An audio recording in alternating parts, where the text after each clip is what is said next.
आमिर गौरी, आप हमारे भी सीनियर हैं तो आपसे शुरू करते हैं। आपने सुन लिया मेरा प्रीएम्बल, व्हाट डू यू से? मुबशर, सबसे पहले तो शुक्रिया बहुत बहुत। आपको पता है कि मैं आजकल टेलीविजन से परे रहता हूँ, लेकिन आपको ना नहीं कर सकता।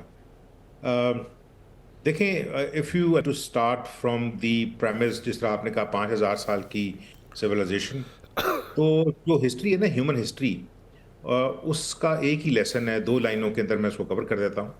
और वो ये है कि जो ताकतवर है वो हमेशा शिकार करता है, और जो कमज़ोर है वो या मजम्मत करता है या दुआएं करता रहता है, ठीक है ना, किसी हायर फोर्स के लिए। अब ये जो आपने बात खींची है ना सारी की सारी, देखें इसके ऊपर इसराइल जो है वो तो, और उसका जो सबसे ये कमीना वजीर आजम जो है, वो इसराइल के लिए भी हीरो नहीं है।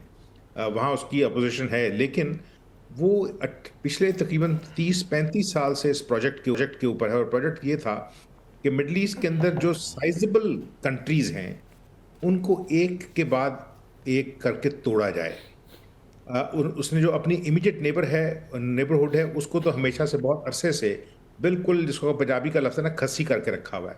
78 के अंदर जब उसका इजिप्ट के साथ कैंप डेविड मुआहदा हुआ था, तो इजिप्ट जो है उसका कोई इंटरेस्ट नहीं है इसराइल को तंग करने का।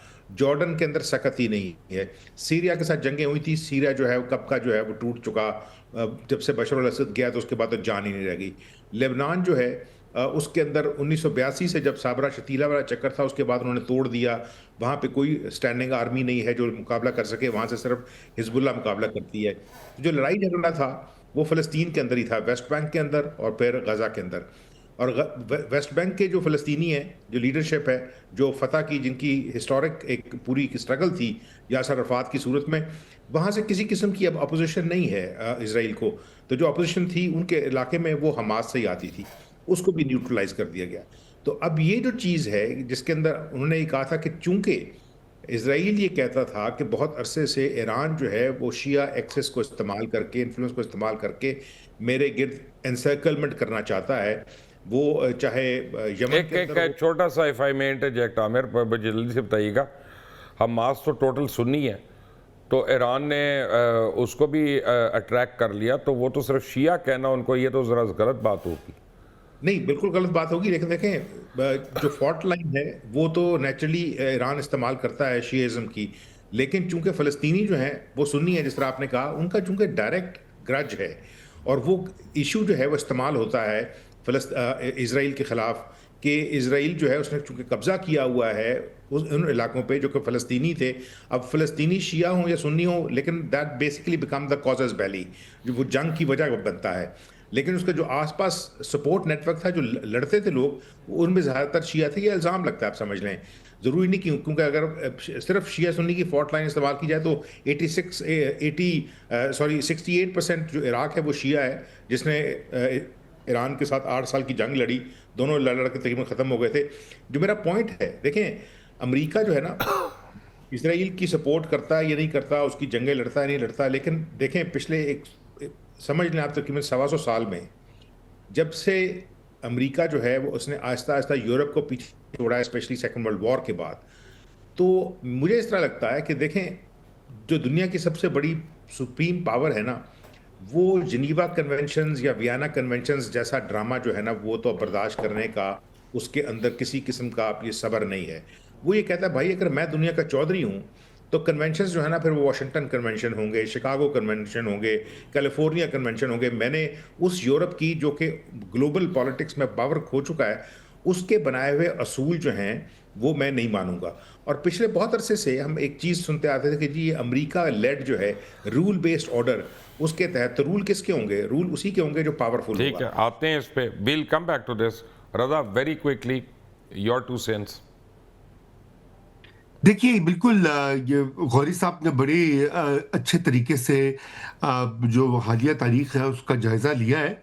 और आज 2026 में जहां दुनिया खड़ी है, बिल्कुल एक जो पुराना निज़ाम था, जैसा तैसा भी था, वो बिल्कुल शिकस्त और रेख्त का शिकार है। और एक नया निज़ाम जो है वो भी उभरा नहीं है। यूनाइटेड नेशंस के इसीलिए लोगों को 4 महीने से तनख्वाही नहीं मिली, अब निज़ाम में रह क्या गया, वो तो ख़त्म हो गया। जी, जी बिल्कुल, तनख्वाहें नहीं मिली, वो उसके अलावा एजेंसियां जो हैं वो बंद हो रही हैं, उनकी अगर वो कोई काम भी कर रहे हैं तो उसकी कोई वक़्त नहीं है, यूनाइटेड उनकी नेशंस किसी तो बिल्कुल मुझे ऐसा लगता है कि पाकिस्तानी चैनल का मालिक चला रहा है, जिसको आदत है 3-3 महीने की तनख्वाह ना देना। तो honestly, तो बस ये आपने आमिर एनालॉजी गौरी बड़ी हंस ले, बहुत ज़बरदस्त अच्छी जुगत है, हंस ले, आपको आपको भी नहीं मिली, हाँ कोई नहीं। ठीक है, नहीं, जी नहीं, मैं वो हमारी बिल्कुल नहीं हमारी मिली, लेकिन जी रजा। लेकिन बात ये कि जब ये वाली सूरत हाल बन जाती है आलमी सतह के ऊपर, तो फिर अब ये जो केओस हम देख रहे हैं, और जब जब ये ईरान वाला जो मामला है, ये तो खैर बहुत इंतहा का एक इंतशार बन रहा है, लेकिन इसकी वजह ही ये है कि इस वक्त किसी किस्म का कोई ग्लोबल ऑर्डर रहा ही नहीं बाकी।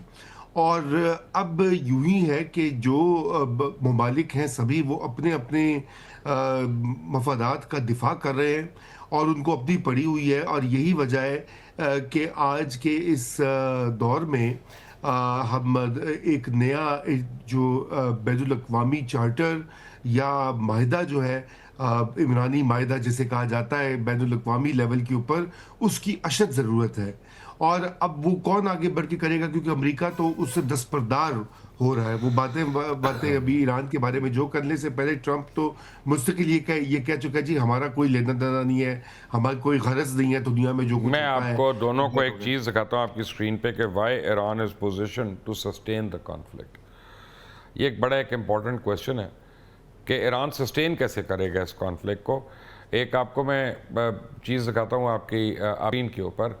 Let's hope my producer can play it वहाँ पे, और देखें अब ये सर्वाइवल स्ट्रेटजी जो है ना उनकी, कि ये वॉर ऑफ सर्वाइवल है, जो मैंने आपको पहले कहा, ये 5000 साल पुरानी तारीख है। अब उन्होंने क्या किया, डिसेंट्रलाइज कर दिया अपनी कमांड को। जब पहले दिन उनके इतने लोग चले गए, शहीद हो गए, तो उनके 31 प्रोविंस हैं, उन्होंने सारों को डिसेंट्रलाइज कर दिया। हर कमांडर अपनी अपनी जगह बैठ के ठाठा ठू ठू कर रहा है, और जिसका जो दिल करता है वो गुलेल चला देता है, जिसका दो दिल करता है पत्थर मार देता है। तो अब अगर आप डील भी करते हैं तो आप एक साथ 31 लोगों से आपको डील करनी पड़ेगी, आप एक से तो कर नहीं सकते।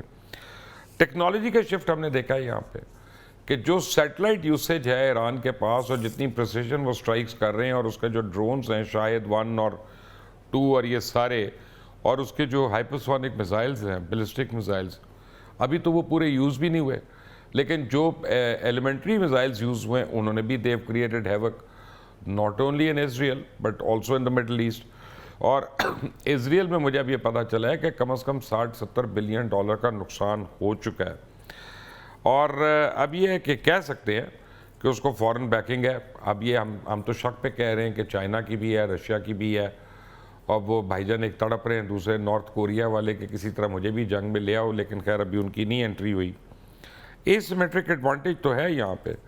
और ये एक देखें पॉलिटिकल मिस कैलकुलेशन हो गई है ट्रंप इंतज़ामिया से, कि अगर हम टॉप लीडरशिप को मारते हैं तो फ़ौरन रजीम चेंज हो जाएगा।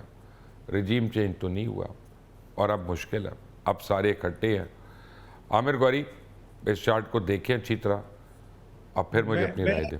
हटा दें, मुबशर मेरी बात सुने, मैं काफी अरसे से ये जो है ना हटा ड्रामा दें। रिजीम चेंज वाला, I don't believe it now. देखें, मुझे इस तरह लगता है कि आपको याद होगा 1993 में किताब आई थी हंटिंगटन की, क्लैश ऑफ सिविलाइजेशन। हाँ जी। तब तक सोवियत यूनियन जो है वो टूट चुका था, 2 साल हो चुके थे उसको। और उन्होंने आइडेंटिफाई किया था जो इस्लामिक सिविलाइजेशन है उसको as one of the civilisations जो चैलेंज करेंगी अमेरिका की प्रीपोंडेंस को।